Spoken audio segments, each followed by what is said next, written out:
여러분 안녕하십니까, 진성호입니다. 오늘 윤석열 대통령이 대전 현충원에서 열린 서해 수호의 날 추모식에서 끝내 눈물을 흘렸습니다. 모두 55분의 영웅 이름을 한 명 한 명 호명하면서 윤 대통령도 25초 정도 울컥해서 말을 잇지 못했습니다. 그런데 이 장면에서 이 자리에 나왔던 유가족들도 장병들도 모두 울었습니다.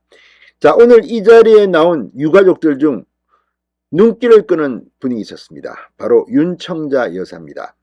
자, 과거 문재인 전 대통령과 이 행사를 치를 때 문재인 전 대통령에게 다가와서 누구의 소행인지를 물었던 분입니다.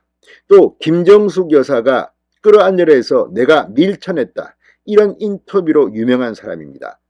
오늘은 완전히 달랐습니다. 윤석열 대통령에게 감사하다고 했습니다.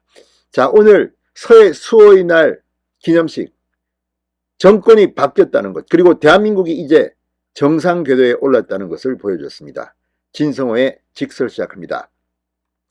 자, 오늘 상당히 많은 사람의 눈길을 끈 사람, 바로 윤청자 여사였습니다.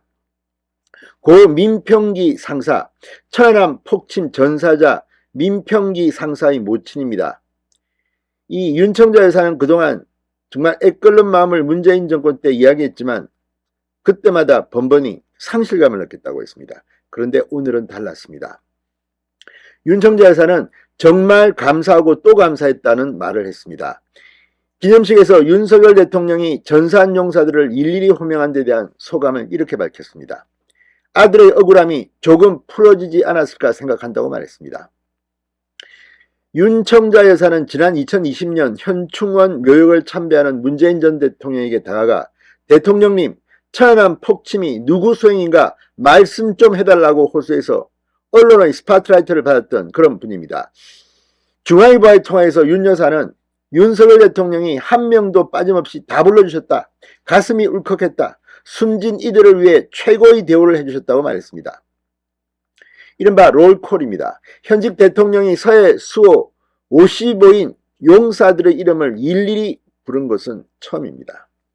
윤 대통령은 누군가를 잊지 못해 부르는 것은 영원히 기억하겠다는 다짐이다. 우리가 꿈을 향해 달리고 가족과 함께 웃는 행복한 하루를 보내도록 국가와 국민을 지켜내는 것이 자신의 꿈이었던 영원한 바다 사나이 55분의 영웅의 이름을 부르겠다고 호명을 시작했습니다. 윤청자 여사는 문재인 정부 때 어떤 점이 가장 아쉬우셨냐는 질문에는 김영철을 부른 것이라고 했습니다. 그 사람이 천안함 폭침의 주범 아닌가, 그 사람을 어떻게 우리나라에 부를 수 있나고 말했습니다. 김영철은 비핵화 협상 전까지 전형적인 대남 통으로 활동했습니다. 강경파입니다. 대남 공작기구인 정찰총국을 맡았던 2010년 천안함 피격 사건과 연평도 포격 전 기획에 기여한 것으로 지목되는 인사입니다. 자, 김영철은 2018년 2월 평창 동계올림픽 폐막식에 나왔다가 이 자유우파 진영의 강한 반대 여론에 직면하게 됐습니다. 윤청자 여사는 아마 2020년이 기억날 겁니다. 국립대전현충원에서 열린 제5회 서해 수호의 날 기념식에서 이 분양하려는 문재인 전 대통령에게 다가가 대통령님 누구 소행인가 말씀 좀 해주세요, 이렇게 호소했습니다. 문재인 전 대통령은 잠시 분양을 멈추고 정부 공식 입장에 조금도 변함이 없다고 답했습니다. 문재인 전 대통령은 기념사에서 가장 강한 안보가 평화며 평화가 영웅들의 희생에 보답하는 길이라고 말했지만 북한의 도발에 대한 직접적인 언급은 없었습니다. 그래서 유족들이 마음이 불편하게 됐습니다. 국립대전현충원에서 윤석열 대통령과 함께 묘역을 참배한 윤 여사는 윤 대통령께서 아들을 잃어 얼마나 힘드시냐고 위로해 주셨다, 정말 고마웠다고 말했습니다. 아들의 억울함이 조금 풀어지지 않았을까 생각한다, 진실성 있게 추모해 주신 부분이 감사했다고 전했습니다. 자, 작년과 정말 확연히 바뀐 모습 아닙니까? 자, 오늘 서해 수호의 날 행사는 눈물바다를 이루었습니다. 윤석열 대통령의 이른바 롤콜, 장병도 울고 유가족들도 울었습니다. 윤 대통령은 입을 떼는 순간 눈물이 차오르며 코끝에 손등을 댄 채 25초간 말을 잇지 못했고 그 뒤 누군가를 잊지 못해 부르는 것은 영원히 기억하겠다는 다짐이라고 말했습니다. 자, 지금 이번에 숨진 55명의 용사들, 20대 초반에서 50대까지 다양한 연령의 영웅들이었습니다. 윤 대통령이 한 명 한 명 부를 때마다 연단 옆 대형 스크린에 그들의 얼굴이 비춰졌습니다. 이 자리를 찾았던 유족들은 정말 감동의 눈물을 흘렸고 장병들도 울었습니다. 이게 근본 있는 나라의 태도입니다.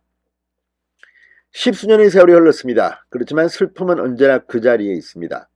기념식에 참석한 많은 사람들이 눈물을 참지 못했고 김건희 여사 역시 마찬가지였습니다. 윤 대통령은 롤콜을 마친 뒤 연단 뒤편에 서 있던 서해 참전 장병들과 악수를 했습니다. 지난해 6월 대통령실 초청 오찬을 함께했던 이희환 해군대령과 전준역 예비역병장을 두 팔로 껴안기도 했습니다. 윤석열의 서해 수호의 날과 문재인의 서해 수호의 날은 확연히 달랐습니다. 윤 대통령은 기념사에서 북한의 무력 도발에 맞서 서해를 수호한 용사들의 헌신을 기억하기 위해 이 자리에 함께하고 있다고 천안함 피격의 책임이 북한에 있음을 명백히 밝혔습니다. 문재인 전 대통령은 어땠습니까? 자, 윤 대통령 기념사에서 북한의 도발이라는 표현을 6차례나 썼습니다. 문재인 전 대통령, 오늘 이재명 지도부는 이 행사에 지도부가 오지도 않았습니다. 문재인 전 대통령, 이재명 대표는 창피한 줄 알아요. 신성호의 직설이었습니다. 여러분 감사합니다.